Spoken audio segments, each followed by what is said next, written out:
اولاد اللہ تعالیٰ کی بہت بڑی نعمت ہے۔ انسان جب صاحب اولاد ہوتا ہے تو خدا کی خاص رحمت اس کے شامل حال ہوتی ہے، لیکن اس کے ساتھ ساتھ انسان کے لیے یہ بہت بڑی آزمائش بھی ہے۔ اولاد کے ساتھ ڈھیر سارے مسائل بھی وابستہ ہوتے ہیں۔ ان کے لیے ان کے والد اور ان کی والدہ کے ذمے جو حقوق اللہ رسول نے صلی اللہ تعالیٰ علیہ وسلم عائد فرمائے ہیں، ان کا خیال رکھنا بھی بڑا ہی ضروری ہے۔ ہمارے ہاں یہ ہوتا ہے کہ ماں باپ یقیناً اولاد کے لیے اچھا ہی سوچتے ہیں، لیکن چونکہ ہماری سوچیں ہمیشہ دنیا داری کے گرد گھومتی ہیں اور ہمارے زمانے میں کامیابی کا معیار ہی لوگوں نے اقتدار کو، مال کو، جاہ و حشمت کو بنا لیا، تو پھر اپنی اولاد کے لیے بھی لوگ اسی کے حصول کو سب سے بڑا سرمایہ سمجھتے ہیں اور ہمیشہ بچوں کی یہی تربیت کرتے ہیں کہ انہیں مال کیسے جمع کرنا ہے، انہیں کس طرح سے معاشرے کے اندر حصول اقتدار کے لیے یا بڑے مناصب کے لیے کوشش کرنی ہے۔ نتیجہ یہ نکلتا ہے کہ ایک عجیب سی مادہ پرستی ماحول میں پیدا ہو جاتی ہے۔ اسلام تربیت اولاد کے حوالے سے ہماری جو رہنمائی کرتا ہے تو وہ ساری باتیں اس میں شامل ہیں۔ بچوں کو آپ رزق حلال کمانے کی تلقین 100% کریں گے، انہیں اس فن سے ضرور آگاہ کریں کہ وہ کبھی کسی کے دستے نگر نہ رہیں، کہیں انہیں ہاتھ نہ پھیلانا پڑے، لیکن ان کی روحانی، اخلاقی، مذہبی تربیت یہ بھی اللہ تعالیٰ نے ماں باپ کے ذمے لگائی۔ یا ایھا الذین آمنوا قوا انفسکم واہلیکم نارا، اے ایمان والو خود بھی دوزخ سے بچو اور اپنے گھر والوں کو بھی دوزخ کی آگ سے بچاؤ۔ ایسے اسباب اپنے بچوں کو سکھاؤ کہ کہیں وہ جہنم کے راستے پر نہ پڑ جائیں۔ ان ساری راہوں کا انہیں تعین کر کے دو جو جنت کی طرف جاتی ہیں۔ ان کی جو اخلاقی زندگی ہے، ان کے کردار و عمل کا جو حسن ہے، اس کے لیے تم اپنے بچوں کی تربیت کرو۔ ہمارے ہاں اگر پہلی بات تو یہ ہے کہ ہم بچوں کو بار بار اسی بات کی طرف گامزن کرتے ہیں اور مثالیں بھی دیتے ہیں، تو اس طرح کی دیتے ہیں کہ فلانے کا بیٹا دیکھو کتنے پیسے کما رہا ہے، فلاں کا بیٹا دیکھو کتنے بڑے عہدے پر فائز ہو گیا ہے، اور فلاں کا بچہ دیکھو کتنا شہرت پا گیا ہے۔ تو پہلے تو مثالیں ہی دنیا داری کی، اور اگر دین کے لیے ہم قائل کرنا بھی چاہتے ہیں تو کچھ مثالیں سنا کر، کچھ باتیں بتا کر، کچھ تقریر سنا کر۔ تو یاد رکھیے گا، تقریریں گھر سے باہر چلتی ہیں، گھر کے اندر عمل چلتا ہے۔ بچوں کی دینی اور روحانی تربیت کرنے کے لیے سب سے پہلے ماں باپ کو دینی اور روحانی زندگی گزارنی پڑے گی۔ بچے جس طرح باپ کو وقت پر ڈیوٹی پہ جاتا ہوا دیکھتے ہیں، انہیں اپنے باپ کو وقت پر اٹھ کے نماز پڑھتا بھی دیکھنا پڑے گا۔ اگر اس کا کاروبار کم ہو جائے، کہیں نقصان ہو جائے، تو جس طرح وہ اسے پریشان اور بے حال دیکھتے ہیں، کاش ایسا ہو نا کہ کبھی باپ کی آنکھوں میں آنسو آئیں اور بچے پوچھیں کہ ابا جی کو کیا ہے، تو اماں کہے پتر تمہارے باپ کو حضور کا مدینہ یاد آتا ہے۔ یہ چیزیں روحانی زندگی جب ہم گزاریں گے تو بڑی جلدی ہمارے بچوں کے اندر یہ چیزیں پیدا ہوں گی۔ لیکن یہ تو نہیں نہ ہو سکتا کہ آپ فصل گندم کی بوئیں اور کاٹنا چاول چاہیں، یہ ممکن نہیں ہے۔ ہم چاہیں کہ ہم گھر میں کوئی دینی کام نہیں کریں گے، لیکن پتر تیرے اوپر پابندی ہے، تو نے سارے دینی، روحانی، اسلامی سارے تو نے کام کرنے ہیں۔ میرے پاس لوگ بچے داخل کرانے آتے ہیں تو ایک جملہ وہ اکثر بولتے ہیں، وہ کہتے ہیں جی میں بچہ داخل کرانا چاہتا ہوں تاکہ میری بخشش کا ذریعہ بن جائے۔ تو میں کہتا ہوں یہ بات آپ کی ٹھیک ہے، حدیث پاک میں الفاظ موجود ہیں کہ اللہ تعالیٰ والدین کو اعزاز دے گا، لیکن آپ ماشاءاللہ باشعور ہیں۔ اگر آپ کو اس بات کا شعور ہے نا کہ بچے کی وجہ سے حافظ قاری علامہ صاحب کی وجہ سے میری بخشش ہو جائے گی، تو اور بھی تو کئی چیزیں بخشش والی ہیں، آپ عمل کیوں نہیں کرتے؟ ان پر آپ توجہ کیوں نہیں دیتے؟ اس طرف بھی تو آپ غور فرمائیں. آپ کسی اور کے ذریعے سے جو بخشش چاہتے ہیں تو کوئی ایسا کام کرے نا کہ ہم رب سے دعا کریں تو اللہ ہماری وجہ سے کسی اور پر بھی فضل فرما دے. لیکن ہم اپنے آپ کو تبدیل نہیں کرنا چاہتے، اپنے اندر تبدیلی نہیں لانا چاہتے. ہم کوئی سویرے اٹھ کے کچھ مصلی کو، عبادت کو، اللہ کو ٹائم نہیں دینا چاہتے. ہم گھر میں سچ نہیں بولنا چاہتے. کیا ہمارے بچوں کو خبر نہیں ہے کہ ہم موبائل پہ کیا دیکھتے ہیں؟ کیا بچوں سے یہ بات چھپی ہوئی ہے کہ گھر کے اندر جو مال آتا ہے وہ کس طرح کا ہے؟ کیا ہمارے بچے نہیں دیکھتے کہ ہمارے باپ کا رویہ ہماری ماں کے ساتھ کس طرح کا ہے؟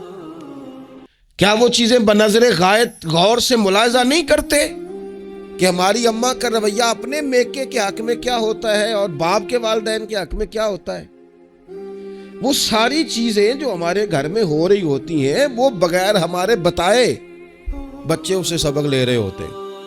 اس رستے کے وہ مسافر ہوتے ہیں جس رستے پر میرے گھر والے چل رہے ہوتے ہیں. تو اپنے بچوں کی اخلاقی تربیت کے لیے سب سے پہلے تو گرمیوں میں دوپہر کو سارے لوگ گاؤں میں سویا کرتے تھے تو ایک بچہ، ایک نوجوان موٹر سائیکل پہ نا اس نے بڑا سخت ہارن لگایا ہوتا تھا. تو وہ لاڈلا بچہ تھا، اپنے ماں باپ کا اکلوتی اولاد تھی. تو وہ گلی سے گزرتا تو میری والدہ بڑی ناراض ہوتی، کئی دفعہ برا بھلا بھی کہتی کہ اس کو شرم ہی نہیں آتی، یہ سوتوں کو جگا دیتا، اتنا سخت ہارن لگا دیا ہے. پھر کچھ عرصے کے بعد اس نے وہ ہارن اکھیڑ دیا. اسی گلی سے گزرتا لیکن چپکے سے. تو بچہ شرارتیں کرنے والا شرارت چھوڑ جائے تو پھر بھی سوال کھڑا ہوتا ہے کہ کیوں چھوڑ گیا ہے. تو اماں جی کہنے لگی انہوں پوچھتے صحیح کی ہویا سو. میں نے اس سے ایک دن کہا کہ خیر ہے، تو مجھے کہنے لگا بھائی جان میرے گھر میں بیٹی پیدا ہوئی ہے. تو میری والدہ نے مینوں تھبکی دے کے کہ پتر ہے ہارن لا چھڑ، تیاں دے پیو انج دے کام نہیں کرتے. میں اب صاحب اولاد ہوں تو اگر میرا کردار اس طرح کا ہوگا تو پھر لہجہ کیا ہوگا؟ میں نے چھوڑ دیے سارے کام چونکہ میرے گھر میں بیٹی آ گئی ہے اور میری ماں نے مجھے کہا ہے کہ بیٹیوں کے باپ کا یہ لہجہ نہیں ہوتا. ان کے انداز بڑے شستہ، بڑے صاف ہوتے ہیں چونکہ گھر میں بیٹی نے آنکھ کھولنی ہے، اس نے وہ رنگ دیکھنا ہے. میں ایک دوسری بات بھی آپ کو عرض کرتا ہوں. میں کھانا کھا رہا تھا، گھر کے اندر بیٹھا تھا تو میری گھر والی مجھ سے کہنے لگی کہ باہر بچہ بڑا بلک بلک کے رو رہا ہے مدرسے کا. میں نے کہا جلدی سے بلاؤ. وہ بچہ اندر آیا تو وہ کانپ رہا تھا اور اس کی حالت اس طرح کی تھی کہ شاید تھوڑی دیر میں گر جائے. تو مجھے تو کھانا بھول گیا. میں نے کہا پتر خیر ہے، کیا ہوا کیا ہے؟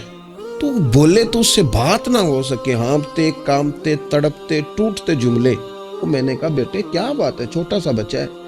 کہنے لگا میں نے گھر ٹیلی فون کیا تھا، میرے ابا جی پھر میری اماں سے لڑ رہے ہیں. حضرت صاحب جب وہ لڑتے ہیں تو ہم چار پائیوں کے نیچے چھپ جاتے ہیں، خوف آتا ہے. میری بہنیں روتی ہیں، ہمیں کسی چیز سے اتنا ڈر نہیں آتا کیونکہ ہمارا والد پھر ہماری اماں کو مارتا ہے. خوف آتا ہے. آج گھر میں نا پھر ابا جی اماں کو پیٹ رہے ہیں. میں نے فون کیا تھا تو بہنیں رو رہی ہیں. آپ دعا کر دیں ہمارے گھر میں سکون ہو جائے. ہم تو اپنے بچوں کی آنکھوں میں آنسو نہیں دیکھ سکتے، پر یہ کس نے رلایا ہمارے بچوں کو؟ ماں باپ نے مل کے. کس نے تباہی کی؟ ان کے خیالات کیوں بکھر گئے؟ اتنا خوف کس چیز نے طاری کیا؟ یہ سکون کس نے چھینا؟ میں نے پھر ان کے والد کو بلایا، گزارش کی، اور مجھے امید ہے کہ وہ میری بات بھی سمجھ گئے ہوں گے. میں نے ان کو وہ سارے حالات سے آگاہ کیا کہ آپ کے بچوں کی نفسیات کہاں تک جا رہی ہے. پر میری آپ اس واقعے کے بعد میں سمجھا کہ شاید یہ ایک گھر کا مسئلہ تو نہیں ہوگا، جانے کتنے گھروں میں یوں ہوتا ہوگا، کتنے بچے خوف کی زندگی گزارتے ہوں گے، اللہ جانے اب کیا ہونے لگا ہے. تو اپنے بچوں کی اخلاقی تربیت کے لیے اخلاقی بڑا پیار کرتا ہے باپ اپنے بچے سے. میں صحیح بتاتا ہوں، آپ بڑا پیار کرتی ہے ماں اپنے بچے سے. لیکن یاد رکھنا اس پیار میں کہیں وہ اخلاقی حدود کو کراس نہ کر جائے. یہ دیکھ لینا کہیں آپ کے لاڈ پیار میں کوئی ناجائز بات اس کے منہ سے نکلے کسی کے بارے میں اور آپ اسے قبول کر کے کہیں اسے تباہ نہ کر دیں. باپ میں نے دیکھا ہے یہ کام کرتے ہیں کہ بچے نے اگر کبھی کوئی تحفہ مانگ لیا ہے اور موقع آ گیا ہے تحفہ دینے کا تو باپ اوور ٹائم بھی لگاتا ہے. والد کہتا ہے اپنی فیکٹری کے مالک سے کہ میں تھوڑے تھوڑے کٹوا دوں گا پر مجھے بچوں کے لیے گفٹ خریدنا ہے, ان کے کپڑے بنوانے ہیں. بڑی جان جوکھوں میں ڈالتا ہے اور وہ کہتا ہے کہ میں اپنے بچوں کو مایوس نہیں دیکھنا چاہتا, میں اعلیٰ سے اعلیٰ چیز بھی لاؤں گا. پر آپ کو پتہ ہے اللہ کے پیارے رسول علیہ السلام نے فرمایا کسی باپ کا اپنے بیٹے کے لیے, اپنی بیٹی کے لیے سب سے بہترین تحفہ یہ ہے کہ وہ اپنے بچوں کو اچھا ادب سکھا دے. یہ سونا تحفہ دیا ہے باپ نے کہ اس بچے کو اس نے اچھی تربیت سے روشناس کرا. یہ خوبصورت تحفہ سونا ایک کمال کر دی والد نے کہ اس نے اپنے بچے کے آداب زندگی میں ایک اچھے ادب کا اضافہ کیا. آپ نہ ہزاروں کا لاکھوں کا تحفہ لے کے آئیں لیکن اس کی اخلاقی تربیت کریں, اس کے کردار میں جاذبیت پیدا کریں. ہو نہ آج بھی کوئی ماں ایسی جو غوث پاک کی ماں کی طرح کہے پتر بھوک کاٹ لینا پر جھوٹ نہ بولنا. ہو نہ کوئی ماں آج بھی ایسی جو بابا فرید کی ماں کی طرح یہ کہے پتر تجھے شکر پسند ہے پر ملے گی تب جب تو نماز پڑھ کے مصلی اٹھائے گا. ہو نہ آج بھی کوئی خواجہ بختیار کاکی کی ماں جیسی ماں جو سارا دن گھر میں سپارے پڑھتی رہے اور 15 سپارے یاد ہوں اور صبح شام پڑھے. او خدا کے بندو, کچھ چیزیں ایسی ہیں جو کردار کی روشنی سے نور پاتی ہیں, جو صرف عمل کے حسن سے دنیا کو حسین کر دیتی ہیں. بچوں کی روحانی تربیت, اخلاقی تربیت. ہم جو بچوں کو سبق دے رہے ہیں وہ محدود زندگی کا دے رہے ہیں.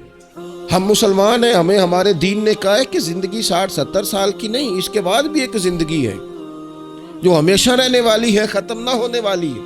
ہم نے بچوں کو جتنے اسباق پڑھائے ہیں وہ دنیاوی زندگی کے لیے, روزی روٹی کے لیے, کاروبار کے لیے, شادی نکاح کے لیے. لیکن ہمیں ہمارے دین نے کہا ہے کہ انہیں وہ سبق بھی دو جو قبر میں بھی انہیں کامیاب کرے. قُوْ أَنفُسَكُمْ وَأَهْلِيكُمْ نَارًا, خود بھی دوزخ کی آگ سے بچو گے اور اپنے بچوں کو بھی بچاؤ گے. یہ اہتمام کرو. تو وہ خاص خوبصورتی جو ہمارے دین نے کہا ہے کہ ان کی اخروی زندگی میں ان کے کام آئے. دیکھیں نا, نبی پاک صلی اللہ تعالی علیہ وسلم نے 3 چیزیں ہمارے ذمے لگائیں. فرمایا اپنی اولاد کو سکھاؤ. یہ باپ کے ذمے لگائی ہیں حضور نے چیزیں, ماں کے ذمے لگائی ہیں. فرمایا یہ اپنی اولاد کو سکھاؤ. 3 چیزیں. یا رسول اللہ صلی اللہ علیہ وسلم کون کون سی؟ فرمایا ایک تو اپنی اولاد کو اپنے نبی کی محبت سکھاؤ.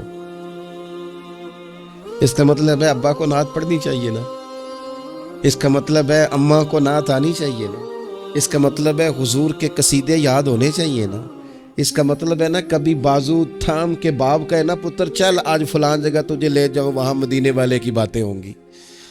اس کا مطلب ہے کہ اسے باپ کو ان سارے رستوں کا تعین تو بیٹے کا بازو تھام کے اسے کتنی جگہوں پہ لے گیا ہے. چل ایک دن یوں بھی کہا تھام اس کا بازو اور اسے حضور کے مدینے بھی لے جا کر محبوب کے سامنے کھڑا. فرمایا اپنے بچوں کو اپنے نبی کی محبت سکھاؤ. اور فرمایا دوسرے کام یہ کرو کہ اپنے بچوں کو اپنے نبی کی اولاد کی محبت سکھاؤ. سکھائی حضرت عمر نے جناب عبداللہ ابن عمر کو محبت, تو پھر انہوں نے محبت کی. اپنی اولاد کو اپنے نبی کریم کی اولاد کی, اہل بیت کی محبت سکھاؤ. اور تیسرا حضور نے ذمہ لگایا کہ اپنے بچوں کو قرآن پاک کی تلاوت سکھاؤ. یہ ماں باپ سکھائیں, پہلے خود سیکھیں پھر اپنے بچوں کو سکھائیں. انہیں کہ پتر آ بیٹھ میرے پاس بیٹھ کے قرآن شریف پڑھ, میں تجھے پڑھاتا ہوں.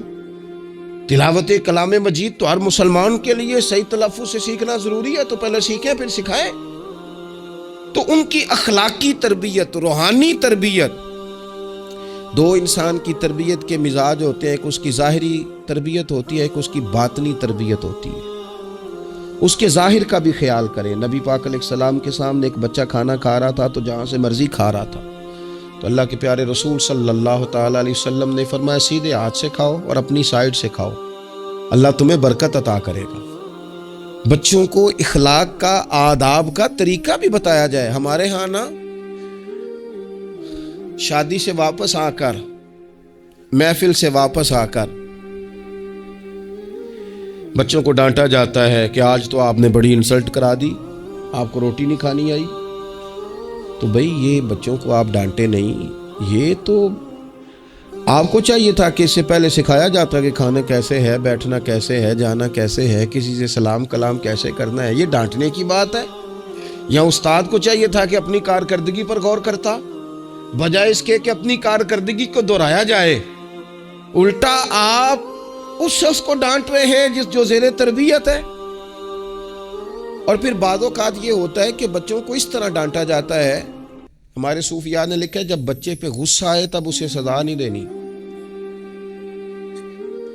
ایک دن بعد سزا دو یا کچھ گھنٹوں کے بعد، اس لیے کہ غصے میں جو سزائیں دی جاتی ہیں وہ حد سے کراس کر جاتی ہیں۔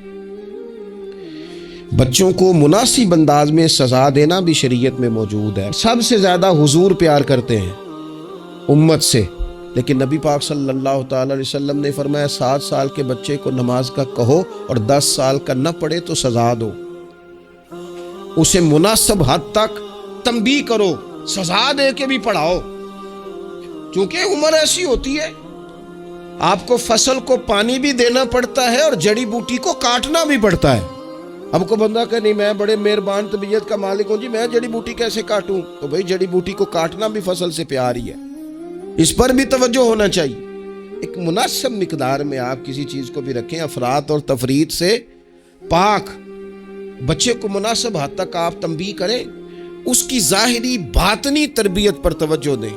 حضرت عمر بن عبدالعزیز رحمۃ اللہ علیہ کے والد مصر میں ہوتے تھے، اور جناب عمر بن عبدالعزیز حضرت صالح بن کسان رحمۃ اللہ علیہ ایک محدث تھے، ان کے پاس مدینہ طیبہ میں تعلیم حاصل کرتے تھے۔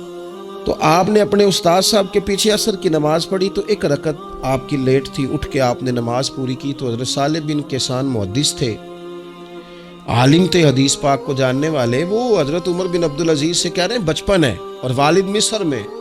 انہوں نے پوچھا بیٹا کہاں تھے نماز میں؟ ایک رکعت میں نے دیکھا کہ آپ نے دیر سے نماز پڑھی ہے۔ تو عرض کرنے لگے میں حضور کنگھی کر رہا تھا۔ بعض بچے آئینے کے سامنے کھڑے رہتے ہیں، پھر بڑی بڑی دیر ہی کھڑے رہتے ہیں۔ کنگھی کر رہا تھا تو ذرا دیر ہو گئی۔ حضرت صالح بن کسان رحمۃ اللہ علیہ نے ان کے والد کو مصر میں خط لکھا، فرمانے لگے جوانی بھی ہے، موقع بھی ہے، فرصت بھی ہے، اور ابھی بھی آپ کا بیٹا جماعت سے نماز نہیں پڑھتا۔ مصر میں خط گیا، آج جب میں نے پوچھا ہے تو اس نے کہا میں کنگھی کر رہا تھا۔ اتنے معمولی سے کام کے لیے اس نے تکبیر اولیٰ چھوڑ دی۔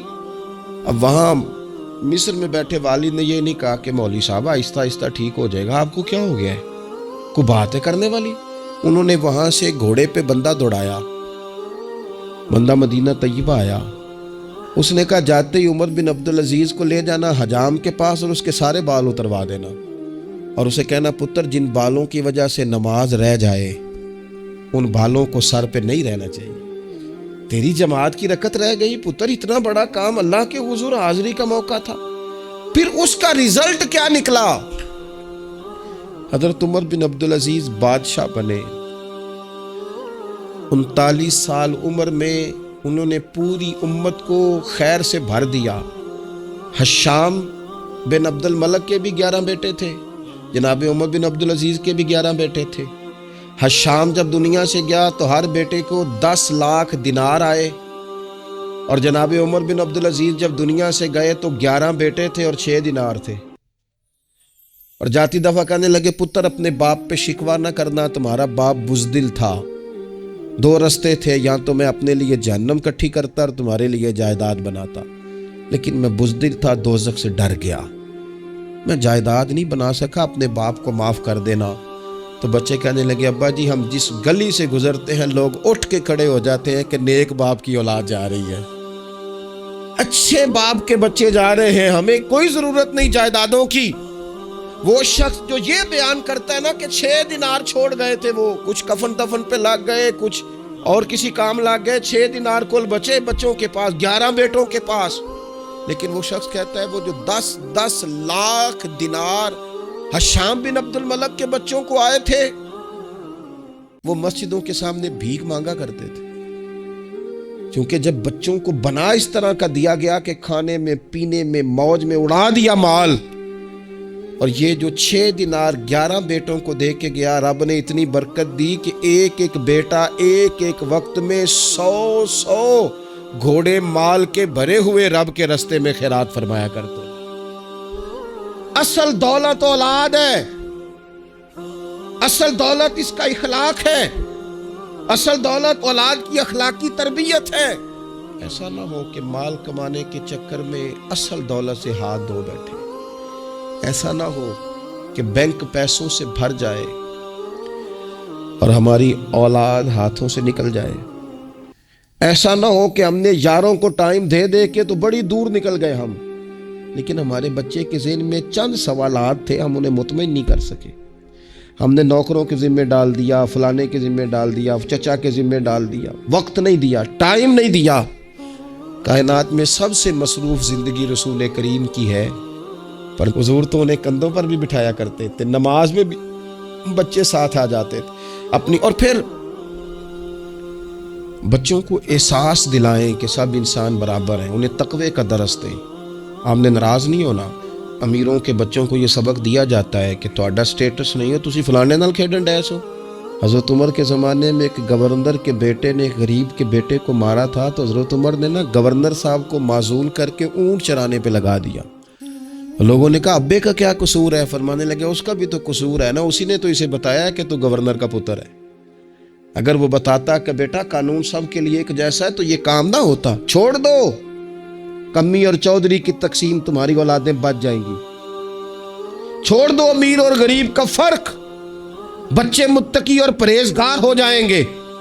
چھوڑ دو یہ سٹیٹس کا دھندا، تمہاری اولاد کے دل سے کبر اور تکبر نکل جائے گا۔ محبوب نے یہ فرق مٹا کے ہمیں بتایا ہے کہ اخلاق حسن ہے، کردار معیار ہے۔ تمہارے اندر اگر تقوی کی دولت آتی ہے تو یہ اصل اعزاز ہے۔ خوش قسمت ہے وہ باپ جس کو کوئی آ کے کہے کہ تیرے بیٹے کو نماز پڑھتے دیکھا ہے۔ میں نے ایک جگہ ایک تراویح پڑھی تو میرے ساتھ ایک صاحب تراویح پڑھ رہے تھے، وہ روتے جا رہے ہیں، تو میں یہ سمجھا کہ شاید ان کو قرآن مجید کی سمجھ آ رہی ہے، چلے تھوڑا بہت، میں بھی طالب علم ہوں قرآن پاک کا، تو میں نے کہا ایسی آیات تو نہیں ہے اتنا رونے والی، لیکن بہت ہی رو رہے ہیں۔ تو 2 رکعتوں کے بعد میں نے ان سے کہا کہ اب تو آپ کی کیفیت وہاں چلی گئی ہے کہ نماز میں اتنی آواز نکلنی نہیں چاہیے، کیا مسئلہ ہے؟ تو کہنے لگے حضرت صاحب میرا پتر پہ تراویحاں پڑھاتا ہے۔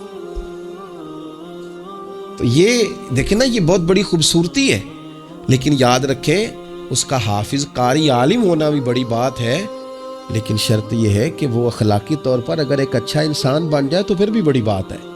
اگر آپ کو یہ کوئی آ کے بتائے کہ میں جا رہا تھا چکی پہ گندم لے کر پسوانے کے لیے، لیکن تیرے بیٹے نے تو جلدی سے موٹر سائیکل روکا ہے، اس نے کہا چچا جان مجھے دینا، میں چھوڑ کے آتا ہوں، اور میں جا رہا تھا ڈاکٹر کی طرف دوا لینے، لیکن اس نے کہا کہ آپ ادھر میرے ساتھ آئے نا، میں جاتا ہوں آپ کو لے کر کے۔ یہ بہت بڑا اعزاز ہے، بچوں کو اخلاقاً مضبوط کر دینا، ان کے کردار کے اندر وہ خوبصورتی لے آنا۔ میں بڑے درد سے آپ سے عرض کروں، ہم اپنی اولاد کی تکلیف نہیں دے سکتے، دیکھی نہیں جاتی، کیسے دیکھیں گے؟ تو مجھے بتاؤ، کیا خدا نہ خواستہ اللہ تعالیٰ سب کو محفوظ کرے، قیامت میں اگر اولاد کو عذاب ہوگا تو دیکھا جا سکے گا؟ اور اگر نہیں دیکھ سکتے تو پھر خدا را کبھی بھی انہیں رزق حرام نہ کھلانا، تھوڑی روٹی لیکن حلال، تھوڑا مال مگر جائز، سادہ سواری مگر جائز پیسوں۔ میرے نبی پاک صلی اللہ علیہ وسلم نے فرمایا جو گوشت حرام سے پلے گا وہ جنت میں نہیں جائے گا۔ اپنے بچوں کے لیے رزق حلال کا بندوبست کریں، جس طرح ڈھونڈ کے لاتے ہو نا بچوں کے لیے اچھا گوشت، ڈھونڈ کے لاتے ہو نا بچوں کے لیے وہ غذا جس میں ملاوٹ نہ ہو، ڈھونڈ کے لاتے ہو نا بچوں کے لیے وہ والا کھانا جو غیر معیاری نہ ہو، معیاری ہو، ڈھونڈ کے لاتے ہو نا خالص چیزیں اپنے بچوں کے لیے، اسی طرح ان کے لیے طیب اور طاہر رزق بھی لے کے آؤ، تاکہ ان کے اندر روحانیت پیدا ہو، تاکہ تقوی کی روشنی دوڑے۔ امام حسن رضی اللہ تعالیٰ عنہ مسجد نبوی شریف میں تشریف لائے تو صدقے کی کھجوروں کا ڈھیر لگا ہوا تھا، ایک کھجور بچپنا تھا، اٹھا کے منہ میں رکھ لی. اللہ کے رسول صلی اللہ علیہ وسلم نے انگلی ڈال کے نکال دی. فرمایا پتر میری اولاد کے لیے صدقہ جائز نہیں ہے. انگلی ڈال کے حضور نے نکال دی. ہمیں یہ سبق دیا کہ تمہاری اولادوں کے قریب صرف وہ رزق جانا چاہیے جنہیں رب رسول نے ان کے لیے جائز رکھا ہے. اگر گلے میں انگلی ڈال کر بھی تمہیں وہ لقمے نکالنے پڑے تو نکال دینا. یہ طریقہ تمہارے لیے تمہارے نبی نے رکھا ہے. ان کے قریب حرام نہ جانے دینا، ورنہ ہم ڈھونڈتے پھریں گے دوستو، ہم ڈھونڈتے پھریں گے، چیزیں کہیں کی کہیں پہنچ جائیں گی. خدا را ان کا قصور کیا ہے نونہالوں کا؟ یہ تو ہماری گود میں پلتے ہیں، کیوں ہم انہیں وہ والا مال لا کے دیتے ہیں جو ان کے لیے جائز نہیں؟ کیوں ایسی چیزیں انہیں فراہم کرتے ہیں کہ ان بیچارے بولوں کو پتہ ہی نہیں ابا کیا کچھ لے آیا؟ طیب، حلال، پاکیزہ، صاف ستھرا، معیاری ان کے لیے غذا کا بندوبست کریں. اور ان کے لیے ایک بات اور آپ کو آخر میں عرض کرنی ہے، یہ آپ نے نا میری منت سمجھنی ہے. اس طرح بچوں کو نسخے بتاتے ہیں نا کمائی کرنے کے، اس طرح انہیں ہنٹس دیتے ہیں نا دنیا میں چھا جانے کے، اس طرح آپ اپنے بچوں کو وظیفے بتائیں، انہیں اذکار کی فضیلت والد صاحب بتائیں. کیوں؟ کہ یہ میرے نبی پاک کا طریقہ ہے صلی اللہ تعالی. دیکھو نا حضور کے دروازے سے سب کو سب کچھ ملتا ہے نا. اور صحابہ کہتے ہیں جو چیز نہیں سنی نا کبھی وہ لفظ نہیں ہے، یہ لا نہیں ہے، یہ سنا ہی نہیں کبھی. لیکن نبی پاک صلی اللہ تعالی علیہ وآلہ وسلم نا سحری کے وقت سیدہ فاطمہ آرام فرماتی سحری کے وقت. تو حضور نے ہماری تعلیم کے لیے، ہمیں سمجھانے کے لیے بیٹی کو پاؤں سے پکڑ کر اٹھایا، فرمایا فاطمہ اٹھو، یہ تو رب سے رزق مانگنے کا وقت ہے. اٹھو، طلوع فجر سے طلوع صادق تک اللہ تعالیٰ رزق تقسیم کرتا ہے. اٹھو، مصلے کو آباد کرو. شاید یہی وہ سبق تھا کہ امام حسن کہتے ہیں پھر میں نے اپنی ماں کو ساری رات ہی مصلے پہ دیکھا، سارا دن ہی دعائیں مانگتے دیکھا. او دیکھو میرے دوستو، حضور کے دروازے سے سب کو سب کچھ ملتا ہے، پر جب سیدہ فاطمہ نے کہا تھا نا یا رسول اللہ غلام مل جائے، تو کریم رسول نے بیٹی کو وظیفہ دیا. چلو حضور کی سنت سمجھ کے ابا جی ایک وظیفہ بتائیں نا اپنی بیٹیوں کو. بتائیں گے انشاءاللہ. چلو ایک وظیفہ بتائیں نا بیٹوں اور بیٹیوں کو، اور کہیں کہ یہ میں بھی پڑھتا ہوں، بڑی برکت والا ہے پتر، تو بھی پڑھا کر. یہ وظیفہ بتائیں گود میں بٹھا کے. میں نے کہا ہم ہنٹس دیتے ہیں مال کمانے کے، یہ بھی تو دو نا. تو نبی پاک علیہ السلام نے کہا پتر غلام تو میں مدینے کے غریبوں پر تقسیم کروں گا، لیکن تجھے ایک وظیفہ دیتا ہوں، 33 بار سبحان اللہ پڑھا کر، 33 بار الحمدللہ پڑھا کر، 34 بار اللہ اکبر پڑھا کر. جب بھی یہ وظیفہ ختم ہوگا رب غلام آزاد کرنے کا ثواب عطا فرمائے گا. اس تسبیح کا نام ہی تسبیح فاطمہ ہے. اور شان یہ ہے کہ فرمایا اگر کسی کے گناہ سمندر کی جھاگ کے برابر بھی ہوں تو ہر نماز کے بعد یہ پڑھے، اللہ سارے گناہ معاف فرما دے گا. تھوڑا کسی وقت بیٹھ نہ جائیں بچوں کو لے کے گھر کے اندر کہ پتر آؤ نا آج درود شریف پڑھیں. صبح نا کبھی بڑا یاد آتا ہے، میری دادی اماں تخت پوش پہ بیٹھتی تھیں، وہ نماز پڑھ کے پھر سب کو جگاتی تھی. اٹھو، اور دونوں لفظ کہتی تھی، اٹھو سبق پڑھو تے نماز پڑھو. نماز اور سبق اس سے مراد ہے نماز پڑھ لو اور پھر قرآن پاک. یہ 2-4 دن کریں نا ہم سارے اپنے گھر میں کہ آؤ بھی بچوں سارے پہلے نماز پڑھیں پھر سارے قرآن شریف کھولیں. تھوڑی دیر یہ کھولو نا، امید ہے رب کے فرشتے رحمتوں کا نزول فرمائیں گے. تو بچوں کی روحانی، اخلاقی، عملی، دینی تربیت پر ہم نے توجہ دینی ہے. اللہ تعالی ہمیں اس کی توفیق عطا کرے.